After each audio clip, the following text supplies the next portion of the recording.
I know there is some work in progress with gasless transactions, how we can bundle, for example, on Ethereum and submit it to some private mempools to make sure they pass through without paying the gas, being someone else, making someone else pay the gas for that transaction to pass through.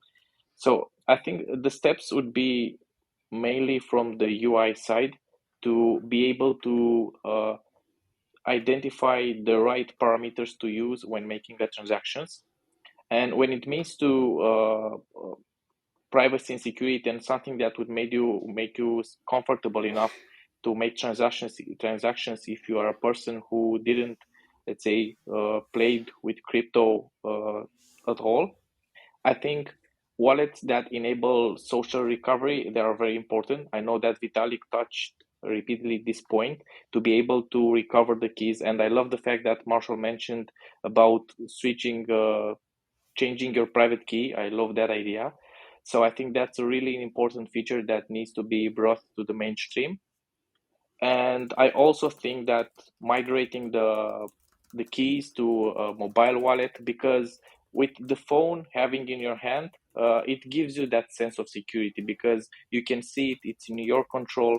But I think there also a lot of work needs to be done in that part, because when it comes to mobile and hardware security, there are two types of approaches. One is the strong box, where you have like a dedicated chip that maintains the private key, very secure. It's protected also by electromagnetic means. You cannot extract the key by other means like temperature variation or other things. But this is like 3 or 5% in the hardware in the mobile out there, because 95% of 90%, they are mostly trust execution environment based implementations.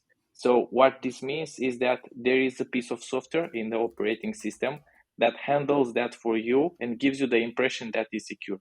But in fact, all the operations are in the single chip, in the same processor that also is used when you play something on your phone or you are downloading an application through other means than the official ones. So I think that are the points that needs to be touched in the future to help the mass adoption.